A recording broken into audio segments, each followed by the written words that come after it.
The Michigan Man Podcast, episode 170. Letdown or just not prepared? We'll tackle that question and more on this week's show. Plus, it's another under-the-lights primetime game for the Wolverines this Saturday at UConn. Oh man, Ufer's been broadcasting for 27 years. I have never seen anything like this. They need 2 inches. Dennis Franklin, the quarterback, taking a long con from center. He hands off to Shuttlesworth 5, and it's down to the end zone. Touchdown! Touchdown, Dennis Franklin! Oh my God, Dennis Franklin fooled everybody.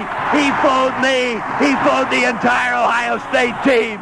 Kneeling is Larry Gustafson. Attempting will be Super Toe. Super Toe will kick the 30-yard field goal. It's kicked to send over there. It's a tied-up ball game. 10-10. Okay. Under center is Wangler at the 45. He goes back. He's looking for a receiver. He throws downfield to Carter. Carter hands up. Carter is down. Oh my God! Carter scores! Look at those Wolverines. 95 Wolverines going to the end zone. Carter got the pass. In the air, it's done. Buford is going out of his mind. I have never seen anything like this in all my 40 years of covering Michigan football.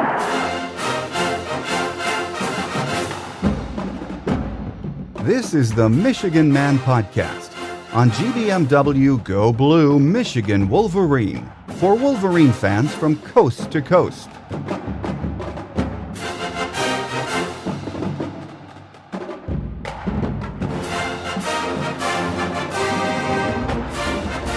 Go Blue and welcome back. I'm your host, Mike Fitzpatrick. On this week's show, we'll recap the Akron near disaster and look ahead to this Saturday's primetime bounce-back game at UConn. Joining me on our Michigan Game Day segment will be beat writer Mark Snyder from the Detroit Free Press. On our visitor segment, we'll hear from the longtime voice of UConn Husky football and basketball, play-by-play man Joe D'Ambrosio. But first, the view from my seat in Section 17 last week. Letdown or just not prepared? Hard to tell. I think both.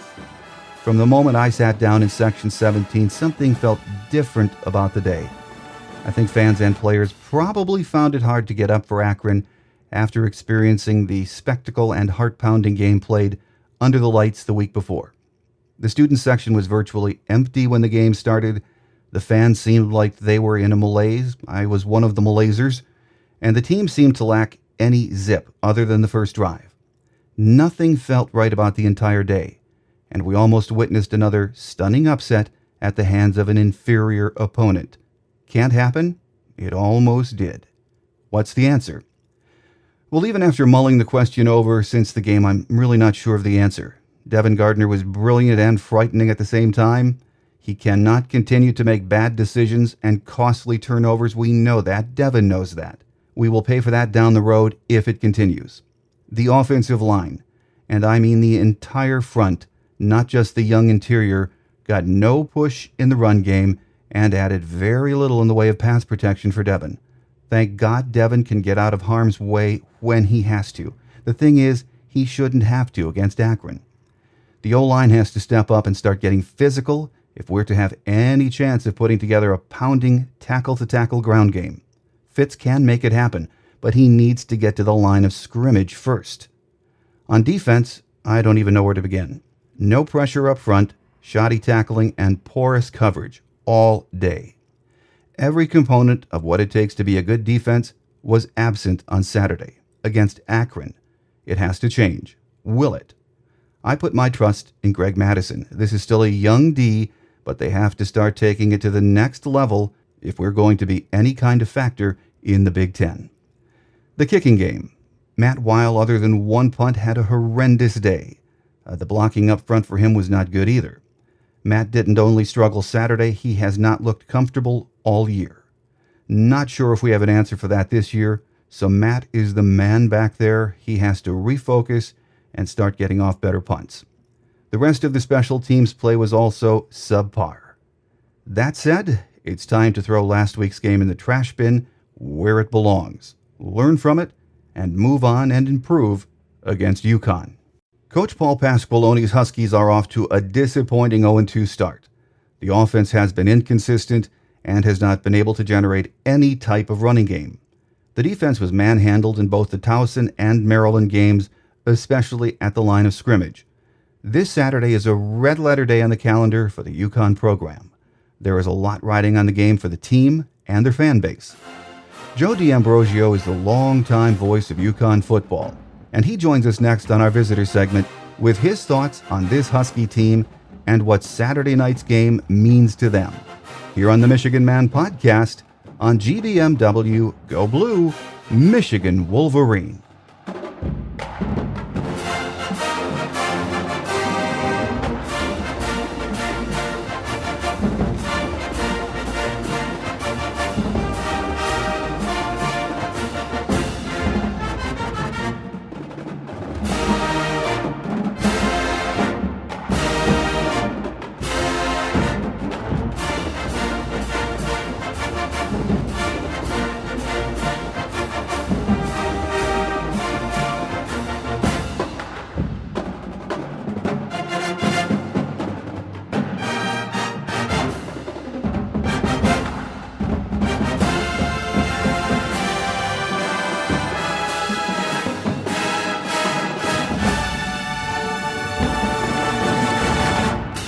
With us on our visitor segment today, Joe D'Ambrosio, longtime radio voice for UConn football.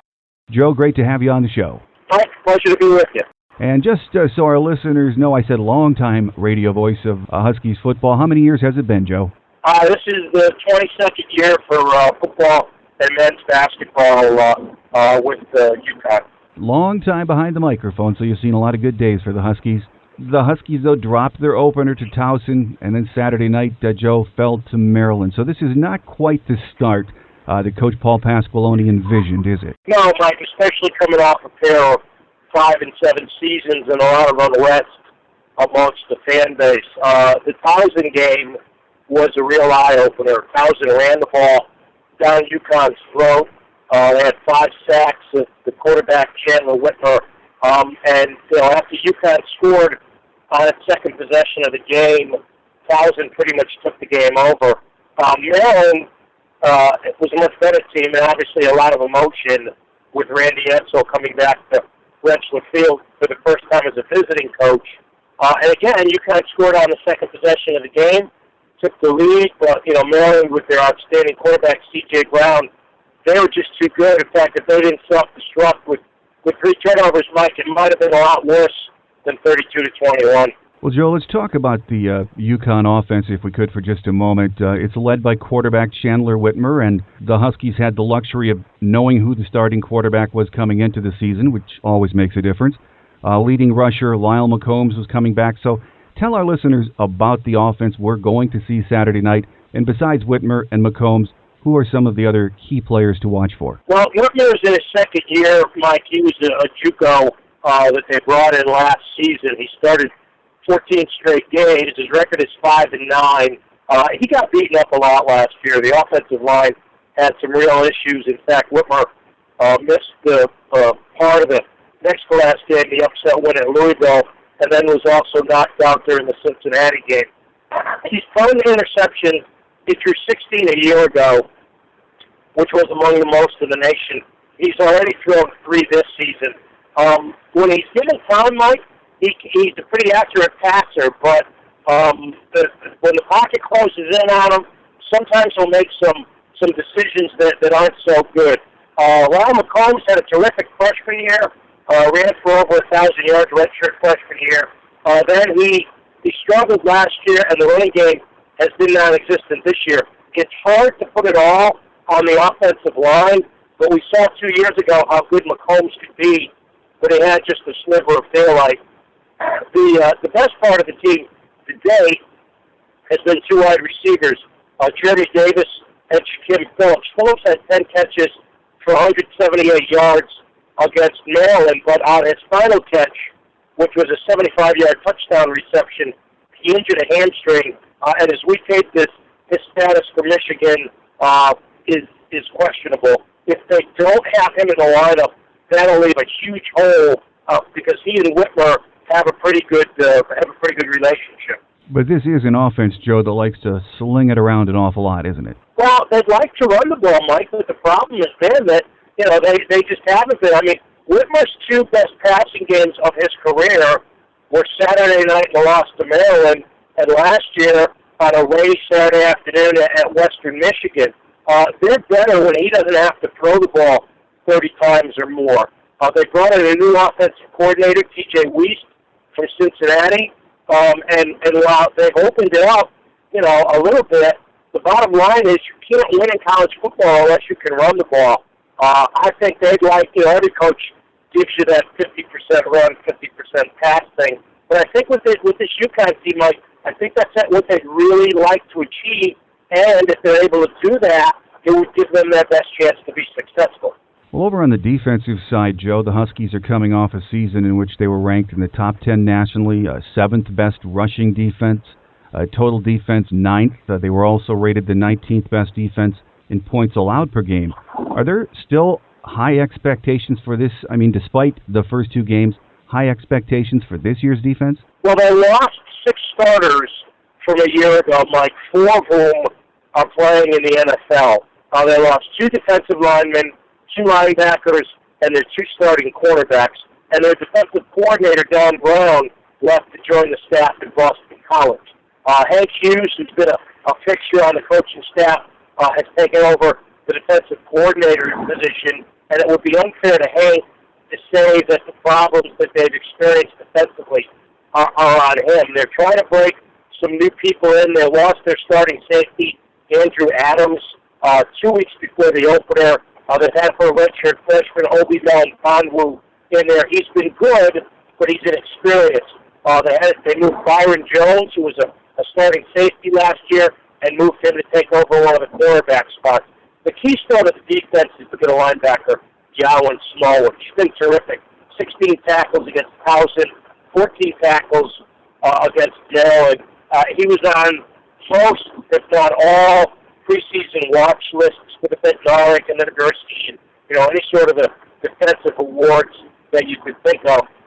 But they need consistency on a defensive basis. They have a couple of veterans up front, but they just have not. They've gotten pushed around, and to be honest, Mike, they haven't put any pressure on the quarterback. They don't have a sack in 2 games, and that puts a lot of pressure on your back 7 or your back 4 if you can't get pressure on the quarterback. And obviously, looming with Devin Gardner looming, that puts the ability to rush even more on the front burner. Well, with a new coordinator, as you said, I know Don Brown left, and you have new coordinators on both sides of the ball, as you've already mentioned, but has there been a schematic change for the defense? I don't think they're as attack-oriented, Mike, as they were. I don't think Paul Pasquaroni was in love with that style of defense.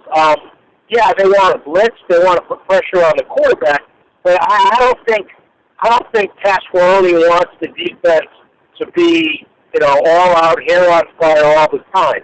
I think they're trying to find a balance between what they did last year and what they want to do this season. A rough start, a surprising start for the Huskies so far, 0-2. Do you, Joe, think that this is still a team that can bounce back with the personnel that they currently have and get bowl eligible this year? They've got 10 games left, Mike. They've got 6. They've got to get 6 wins at least. Obviously, Michigan will be a handful coming in on Saturday to Wrenchville, the biggest home game in UConn history by far, without a question. Then they go to Buffalo, and Buffalo played pretty well against Ohio State in the first game of the year. They got whacked down at Baylor. That should be a winnable game. Then they have a week off. Then they start the conference schedule. Now, look, you know this as well as I do. American Athletic Conference isn't teaming with terrific teams, but Central Florida's pretty good. Louisville's outstanding. Rutgers is very good. They're going to have to get 5 wins in the conference if they beat Buffalo to get to 6-6 and to become bowl eligible. I'll be honest with you, Mike. I think there's still time to do it, but I think a lot of the fans are pretty pessimistic. Our guest here in our visitor segment is Joe D'Ambrosio, who again is the longtime radio voice for UConn football and UConn basketball. Joe, the third year is always a big one for coaches, and I suppose that's even true for a veteran coach like Coach Pasqualoni. Is there a lot of pressure on him from alum and fans to show real progress this season, turning the program back around? Oh, there's no question. Paul's been around. Paul knows the drill. He knows 2 5-7 seasons for a school that had gone to 4 straight bowl games isn't acceptable. I think they work hard. The kids want to play. They want to win, but it hasn't clicked thus far. And yeah, the fan base is pretty irate. There's been some pressure from the media, but the media understands what's going on. But I think another 5-7 season, even 6-6 in a loss in a bowl game, and there'll be a lot of people wanting to change. Well, this week, Joe, we know ABC has moved the game to 8 p.m., so it's the feature slot, and I know that UConn fans and alums have been waiting for this game for a few years. It's a night game on the big stage for UConn football and their fans. That should make for a great environment, shouldn't it? I would think so, Mike. I would hope so. I think I just got done taking a kind of a sports reporters type of TV show here, and I think the consensus we have is that this is the big game for UConn. This is a chance to go out and show what you're made of. And you always use the phrase UConn's in a no lose situation. They've got and I'm not a big fan of that, but I really think it applies this week. I mean, nobody on the planet, other than the people in that locker room, are expecting UConn to beat Michigan, 18.5-point underdogs at the start of the week, if you believe in that sort of thing. So it's a chance for the players to go out, get together as a unit, understand that they're on the national stage, and it's a 3.5-hour infomercial for UConn football, and just hold loose and let it, they'll play so loose you turn the ball over, but just, put your, just go after it. Don't leave anything in the locker room. Play as hard as you've ever played. Well, last week, Joe, Michigan was a 34.5-point favorite against Akron, and we saw what happened in that game against the Zips in Ann Arbor. So this is a big psychological weekend for Michigan as well and their young team. But do you think the Huskies, even after 2 really disappointing performances, have the personnel to play with and possibly beat Michigan? Mike, I'm going to be bluntly honest with you. I'm not sure. I don't know if that's the case. I will say that I think the worst thing that could have happened to UConn was the close call the Wolverines had in the Big House against Akron. I am sure Coach Hoke is going to have their attention every moment of this week, and they're not going to come into East Hartford and take UConn lightly. There's some good players on UConn, Mike. In fact, some very good players. But until you see them put that effort together, you kind of wait and say, well, can they or can't they? They've got good players. They've got kids who love the game. And if you're going to put it together, why not put it together against the 15th ranked team in the country? Anything can happen when a team gets motivated, and we still don't know, what's going on inside Michigan's heads. As you said, Coach Hoke has a lot to work with this week in what took place last Saturday. Our old play-by-play guy of so many years, Bob Buford, used to say, on paper, Michigan is favored by 18 points, but they don't play the game on paper. Right, exactly. And it's their first road game, and that's always a little different. National Field is a terrific facility for UConn. It's not what Michigan's used to playing in. I did some math on Sunday night. The final 4 road games for Michigan, they'll play in stadiums where the combined attendance is just under 300,000. There'll be 42,500 on Saturday. They've added additional bleacher seating for the game. I guarantee there'll be a lot of Wolverines fans here who scooped up some of the tickets. I think it'll be a great environment. And again, anytime you go on the field, anything can happen. Do I expect UConn to win? No. Do I think they can win? Well, sure, why not? That's why they play the game. That's what makes sports so exciting. It's not, it's not an orchestra recital where you know every song. You don't know what's going to happen. No, as we well learned last week. So I think it's going to be fun. A great environment Saturday night with a big coast-to-coast audience. Our guest on the show today has been Joe D'Ambrosio, radio voice for UConn football. Joe, it has been a pleasure, and I hope our paths cross again. Mike, thanks for the time. I really appreciate it. Thanks to Joe D'Ambrosio for being our guest today on our visitor segment. Joe is the longtime voice of UConn football and basketball. Coming up next on Michigan Game Day, we'll hear from beat writer Mark Snyder from the Detroit Free Press. Here on the Michigan Man podcast on GBMW Go Blue, Michigan Wolverine.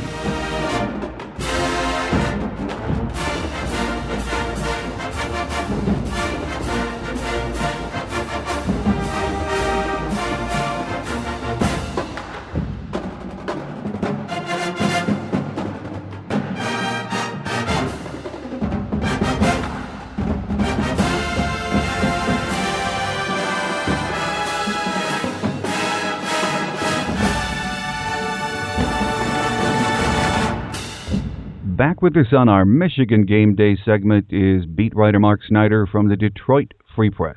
Mark, great to have you back on the show. Glad to be with you. Before we get to the UConn game coming up Saturday, Mark, let's take a look back at what happened on Saturday in the Big House. Huge letdown or lack of preparation against Akron. Where do you fall on that? I'd go with the letdown. I think that, it's just it's more of a lack of focus and attention to detail than anything else. I mean, you look at the offense, it still moved the ball. They still put up, 20 points. I mean, if Devin Gardner doesn't throw 4 interceptions, maybe they score 45 or 50, I mean, it just seems like they can still move the ball. It's the defense that should be the bigger concern because Gardner, it's just up to him to get a hold on his mistakes. The defense has to be a concern because from the way they played the first half, the way they played the second, it really was a big problem. Yeah, and I don't know how it felt to you up in the press box, Mark. From the minute I walked into the stadium and watched warm-ups, and then as the game progressed through the first quarter, it just had a different feel. The crowd was just in a malaise. The student section, I think, was maybe 25% full as the game was getting underway. So you sort of had bad vibes from the get-go. Yeah, I guess, but I think that's the nature of college football. You got to be able to fight through that. I don't think it's about the students. I don't know that that's necessarily fair to put that on them or the crowd. I think it's more, about the team. It's a young team, and there's a lot of young players playing, and they have to learn how to balance this. They have to learn how to play appropriately, and bring that intensity even on games against lower teams. And I think that's a learning process. It's happened with teams before, and they were able to escape with it. Well, Devin Gardner on Saturday, Mark, we saw the magnificent that we've seen from him in the first 3 games, and then we've seen the bad decisions and the turnovers hurt him again. Yeah, he's just taking too many risks. I think that's, obviously he's a risk-reward player. That's just the nature of how he'll be, and that's not going to change. I mean, he makes the big plays, and he can do a lot of things because of his athleticism and his big arm, but he needs to understand and he needs to be able to control himself to make decisions, especially when he's in bad positions. Obviously, people are going to throw interceptions. It's going to happen, stuff like that. But like on the fumble, on the option pitch, he could have given the ball up, but he tried to make a play himself. When he's deep in his own end, he has to be more conscious to whether he's going to take chances, because obviously that can turn around, as we've seen the last 2 games, can turn around into 6 points pretty quickly. And even the first game where it didn't get picked off, but he was deep in his own end and he threw a bad ball. So I think that's just on Gardner specifically, and maybe Al Borges, to coach him. But he's got to be able to control that in his own head, but because his talent is such that this offense can be prolific, and it's shown to be prolific in the first 3 weeks. As long as he cuts out those turnovers, they're going to be able to play with anyone. Well, it can be prolific. I think we all agree on that. The offensive line, looking at that, though, I watched them during the Central Michigan game. I thought especially that young interior, which we're all focusing on right now, did pretty well there. Surprised me, held their own, stalemate against the Fighting Irish in that really outstanding defensive front. But when you watched them on Saturday, there was no push. There was nothing for the backs, especially right up the gut, was there? I think just that one drive. I think that one drive in the third quarter where they got out there and they were plowing people over. It just shows that they have that ability to do that when they're motivated. But, the rest of the time, they need to get that push. And I think that, what that means. And then we made this, especially facing a lower opponent this week in UConn, another one who's still, maybe not at Michigan's talent level. This is an opportunity for them to experiment with the line, and I think that's going to be something they're going to look at. They're going to have to look at, maybe moving some people around in the middle there. Do you think it's a little too early to be concerned about that interior, especially with the lack of experience? Well, I think that Yeah, I think so. I think that you have to understand that because of the lack of experience, they're going to get better just the more they play. But what you have to do is you have to give other people a chance to play and prove themselves. Some guys, relish that spotlight, and maybe they're not as good in practice, so they're not earning the job. But when they get those lights turned on, they get that adrenaline. I think Kyle Kalis will probably stay in his situation, at the right guard. I think he's been fine. I think it's the left guard and the center spots that are going to be evaluated the most. I know a lot of people were concerned or are concerned about the running game with Fitz Toussaint. We didn't see Derek Green, of course, Saturday, but that all ties into that offensive line. When Fitz has a crack, you can see he's going to get yardage, but he was getting hit in the backfield an awful lot, even on Saturday. Yeah, I think so. I mean, I think in the first two games, Fitz got tackled a little too often, at his ankles, and he broke a couple runs the other day, and they were called back by penalties. So I think that those are situations where Michigan can't hold, and they have to be a little bit more disciplined that way. Fitz has been a pretty good running back, but I don't think he's been exceptional.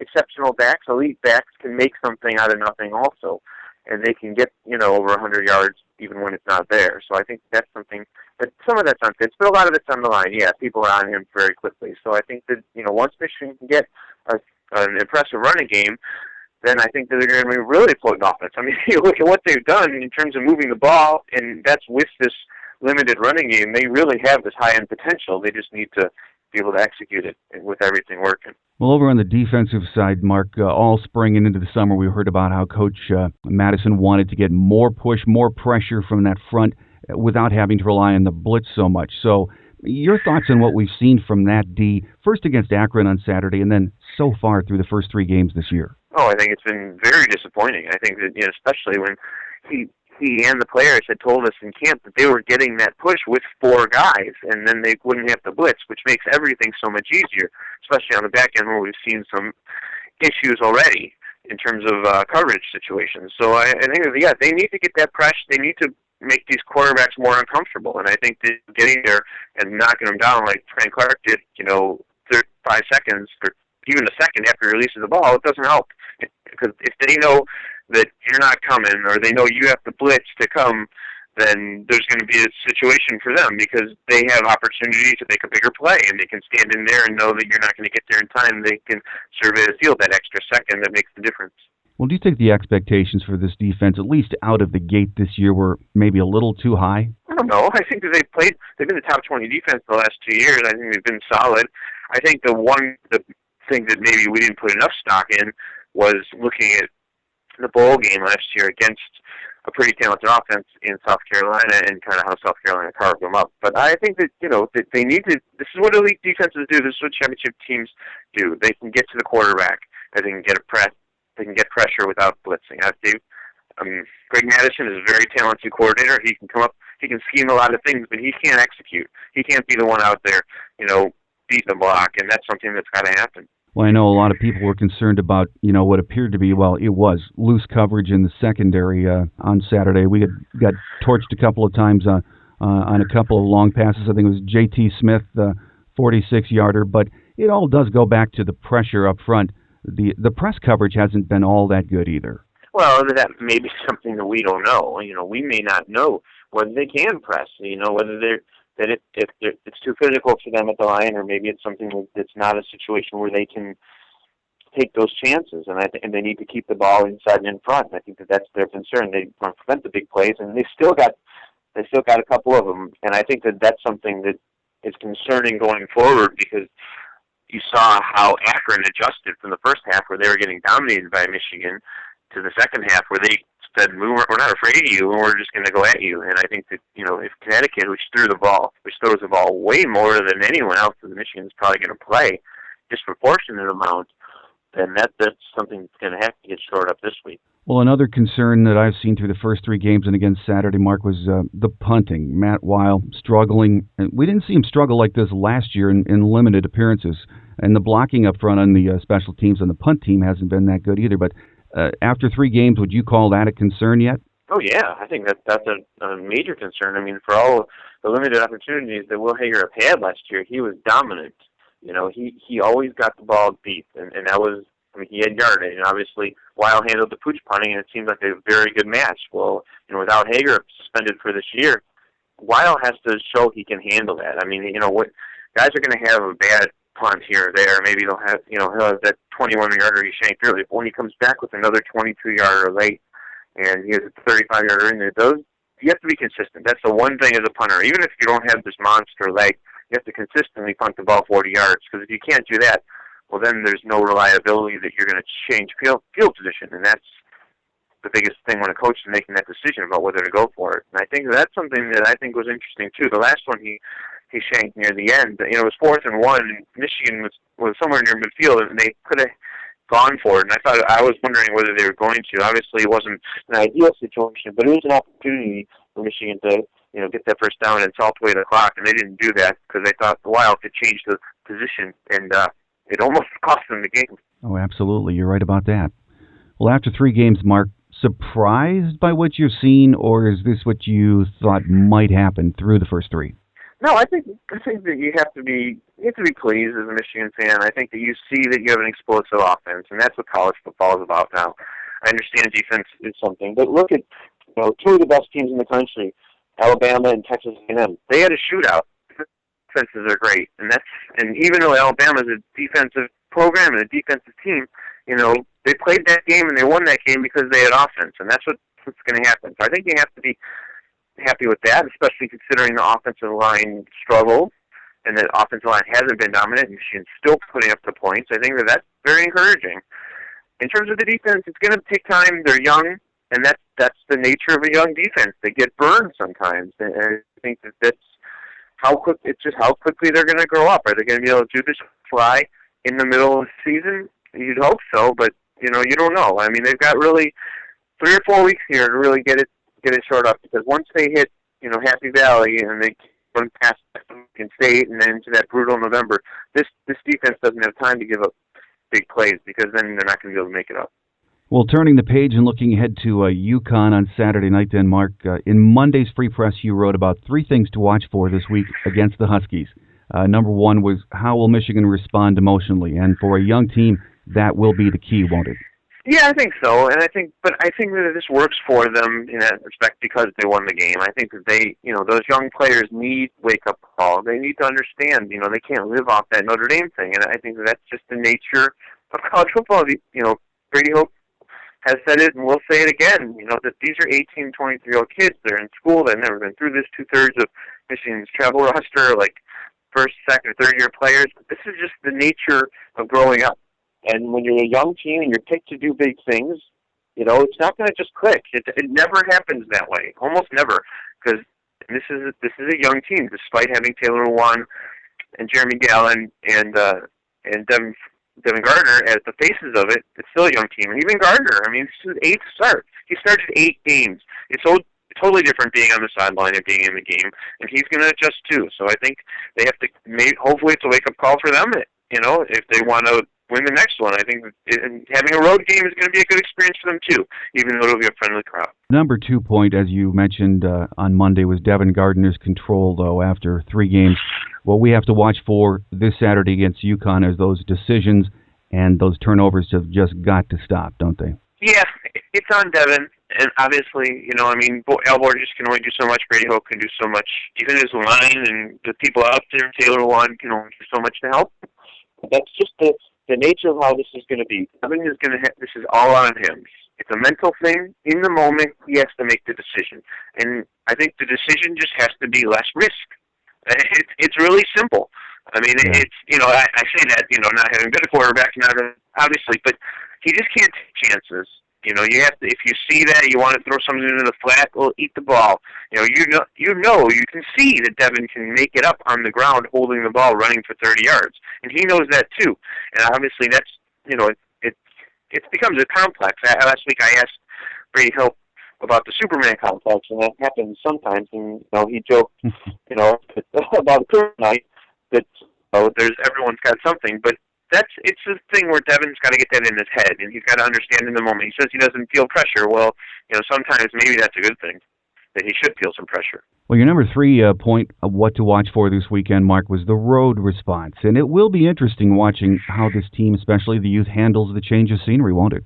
Yeah, I think so, but I think this is about as good of an introductory road game as you can ask for. There's going to be intensity because it's going to be a night game, so you're not going to be able to overlook the opponent. And it's going to be in front of a crowd that's pretty heavily Michigan-based. I think, 40,000-seat stadium that's 2 hours from Boston and New York. Those people, Michigan hasn't been to the East Coast in, over a decade. So I think this is going to be an opportunity. There's going to be a lot of Michigan fans that are going to pay whatever it is to get to this game because this is one of their opportunities to see them, without staying overnight somewhere or whatever. So I think it's going to be a friendly crowd. So it's about as much as they could ask. And a pretty bad team in Connecticut, as the opponent. Well, it's another big stage for the team. No, Saturday night, ABC moved the game to an 8 p.m. kick. UConn's been waiting for this a long time, especially a lot of their alums and fans didn't like the fact that Dave Brandon wanted to maybe move the game to another venue, so they're a little bit cranked up about that. But for better or for worse, we should learn a lot more about this team against the Huskies, shouldn't we? Yeah, I think so. I mean, if they can put out a dominant performance, they can go into the bye week really with some momentum, understanding, and now the coaches have a reference point. They can say, do you remember what that was like? Do you remember when you slipped just a little bit, how drastic that ball can be? And, everyone knows that, behind closed doors, they're talking for sure about how terrible Akron is. I mean, it's obvious, that's something they didn't respect Akron. And maybe they shouldn't have. None of us respected Akron either. But, now they have a teaching point. And if you get to those games and you win them, that's a different thing than getting through those games and you lose them. I mean, there are other schools, Michigan, who went through some struggles the first 2 weeks, and then they put it all together. And and you understand that this is a growth process. It's a 12-game season. No one is going to roll through it. Even Alabama loses games sometimes. Well, our guest on the show today has been Mark Snyder, who is the beat writer for Michigan football from the Detroit Free Press. As always, Mark, great to have you on the show. Thanks for your time, and look forward to having you back soon. Thank you for having me. Thanks to Michigan beat writer Mark Snyder from the Detroit Free Press for being our guest on Michigan Game Day. Coming up next, we wrap it up for another week with Wolverine Quick Hits here on the Michigan Man podcast on GBMW Go Blue, Michigan Wolverine.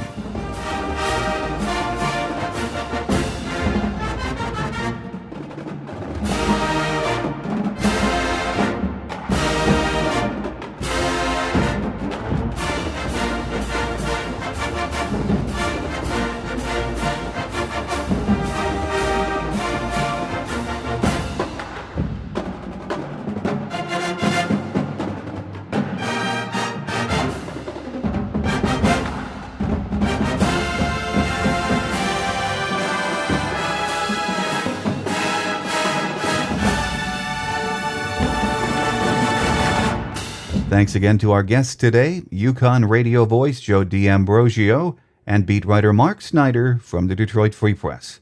On the injury front, Coach Hoke said Monday that A.J. Williams and Courtney Avery were doing much better. Devin Funchess suffered cramps in last week's game but is okay. Taylor Lewan twisted his ankle and was in a walking boot at Monday's presser, but he was not included in the injury report. So other than that, nothing new to report at this time. Saturday night at Rentschler Field is a big game for both teams. It's a featured 8 p.m. start on ABC. This will be the biggest game UConn has ever played on their home field, and the Huskies are reeling after two embarrassing losses to start the season. We all know what this game means to Michigan. We need to bounce back and show improvement, drastic improvement, in every aspect of the game. It's also the first game away of the season for this young team. What happens this Saturday night could go a long way in determining if this Michigan team is a contender or just a good team that still needs time. We shall see. Again, kickoff is at 8 p.m. on ABC. With the Big Ten season right around the corner, you'll need your daily fix of Michigan football. There is no better place to get it than right here at GBM Wolverine. Visit www.gbmwolverine.com and become a member today. We have player profiles, recruiting news, our lively message board, plenty of chatter about this season, and the always popular Monday Night Live chat with all of our talented writers here at GBM Wolverine. So don't delay, visit www.gbmwolverine.com and join today. Make sure you're in the Wolverine loop this season. Don't forget our show app is now available from a variety of sources. For Android users, we're in the Market Store at Amazon.com. For Apple devices, our app is available in the iTunes Store. Another great way to tune us in for free is with the TuneIn Radio app. You can also hear the show on Stitcher Radio on Demand. Download the free radio app today at www.stitcher.com. Get the latest episodes faster on Stitcher, where the latest shows continuously update. Our phone lines are open for your calls 24/7, and we would love to hear from you. Give us your predictions for this season. We can talk about the UConn game, really anything maize and blue that you'd like to discuss. Call 313-263-4842. That's 313-263-4842. You can also email your thoughts and opinions to the Michigan Man Podcast at yahoo.com. That's the Michigan Man Podcast at yahoo.com. Give us a shout anytime. So enjoy Saturday night, and let's hope we see a refocused Michigan team under the lights against UConn. It will no doubt be interesting. Next week is a bye week for the Wolverines, but we'll be right back here with our quarterly report as we prepare for the meat and potatoes of the season, the Big Ten schedule. We hope to have Shemy Schembechler join us with his take on the first 4 games and his thoughts on what needs to happen the rest of the way if Michigan wants to be a factor in the Big Ten race. So please be sure to join us next week. So have a great Wolverine week, everyone. Stay focused, support your team, and let's get the season off to a 4-0 start. We'll see you right back here next week. Until then, take care, and as always, but especially this Saturday night at UConn, go Blue. Thanks for listening to the Michigan Man Podcast on GBMW Go Blue Michigan Wolverine. You can find us on the web at www.gbmwolverine.com. That's www.gbmwolverine.com. For audio posts or other fan feedback, please call our listener line at 313-263-4842. That's 313-263-4842. Email fan feedback to the Michigan Man Podcast at yahoo.com. That's the Michigan Man Podcast at yahoo.com.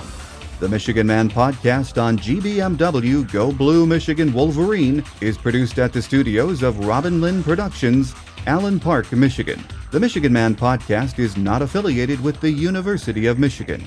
Go Blue!